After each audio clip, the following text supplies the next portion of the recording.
নমস্কার বন্ধুরা, আজকে আমি রবীন্দ্রনাথ ঠাকুরের লেখা নাট্যকৌতুক চিন্তাশীল আপনাদের শোনাব। নাটকটি শুনে কেমন লাগছে আপনারা কমেন্ট বক্সে দয়া করে লিখে জানাবেন।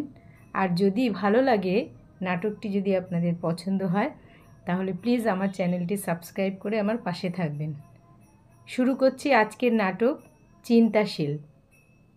প্রথম দৃশ্যে দেখা যাচ্ছে চিন্তাশীল নরহরি চিন্তায় নিমগ্ন। ভাত শুকাইতেছে, মা মাছি তাড়াইতেছেন। মা বললেন, অত ভেবো না, মাথার ব্যামো হবে বাছা।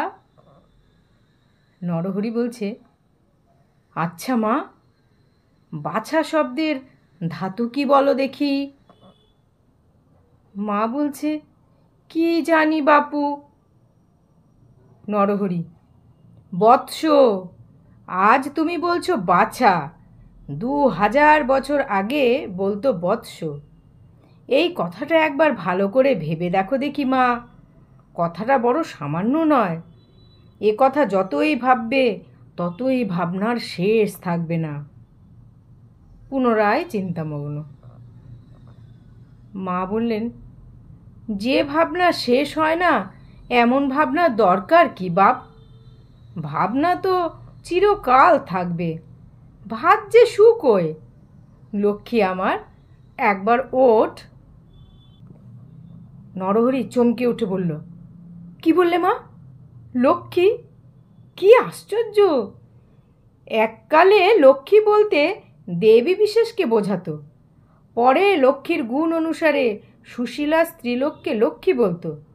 কালক্রমে দেখো পুরুষের প্রতিও লক্ষ্মী শব্দের প্রয়োগ হচ্ছে।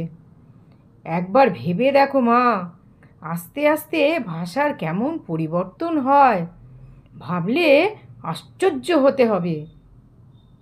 ভাবনায় দ্বিতীয় ডুব। মা বলছেন, আমার আর কি কোনো ভাবনা নেই নরু। আচ্ছা, তুই তো এত ভাবিস, তুই বল দেখি, উপস্থিত কাজ উপস্থিত ভাবনা ছেড়ে কি এইসব বাজে ভাবনার দিকে থাকা ভালো? সকল ভাবনারই তো একটা সময় আছে। নরহরি অমনি বলে উঠল, এ কথাটা বড্ড গুরুতর মা, আমি হঠাৎ এর উত্তর দিতে পারবো না।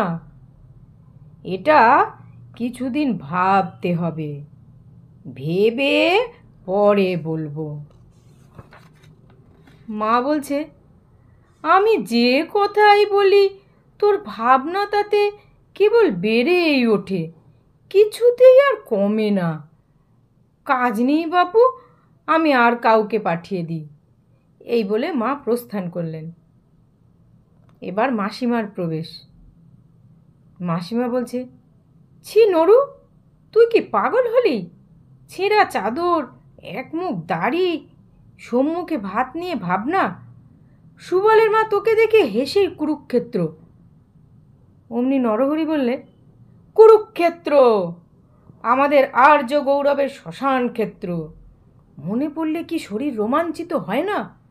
অন্তঃকরণ অধীর হয়ে ওঠে না? আহা, কত কথা মনে পড়ে, কত ভাবনাই জেগে ওঠে। বলো কি মাসি, হেসেই কুরুক্ষেত্র? তার চেয়ে বলো না কেন, কেঁদে এই কুরুক্ষেত্র? মাসি বলছে, ও মা, এই যে কাঁদতে বসলো, আমাদের কথা শুনেই এর শোক উপস্থিত হয়। কাজ নেই বাপু, বলে মাসি প্রস্থান করলেন। এবার দিদিমা ঢুকছেন। বলি, অনরূপ, সূর্য যে অস্ত যায়।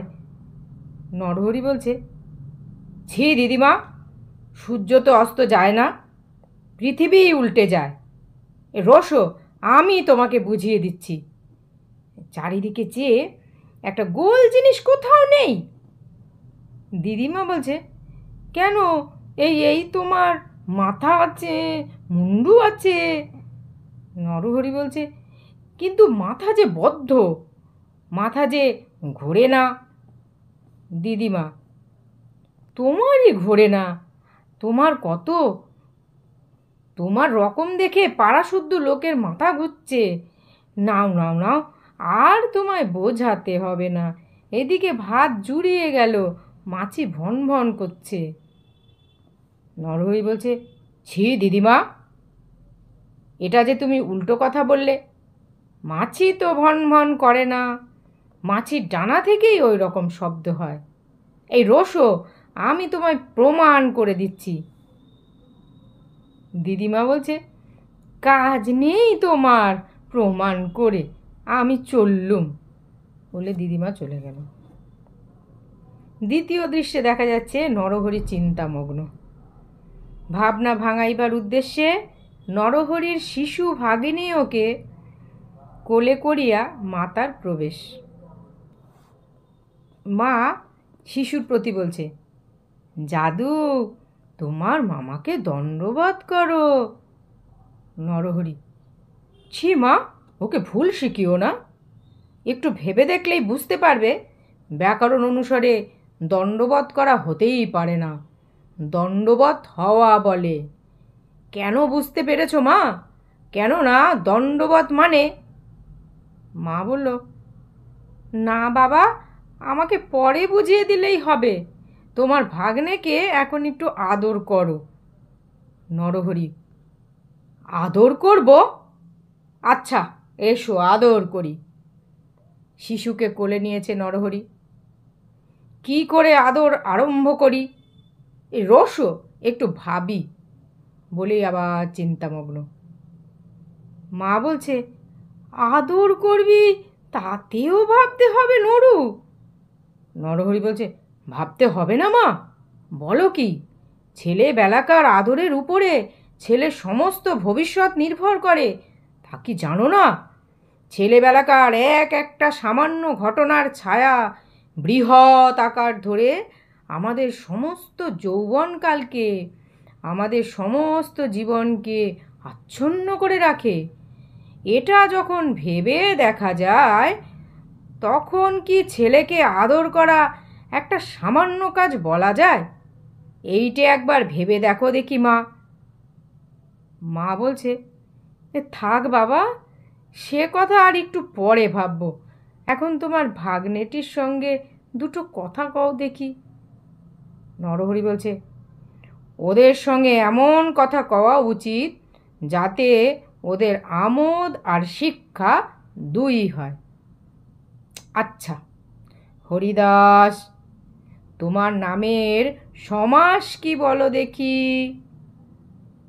হরিদাস বলছে, আমি চমাকাবো।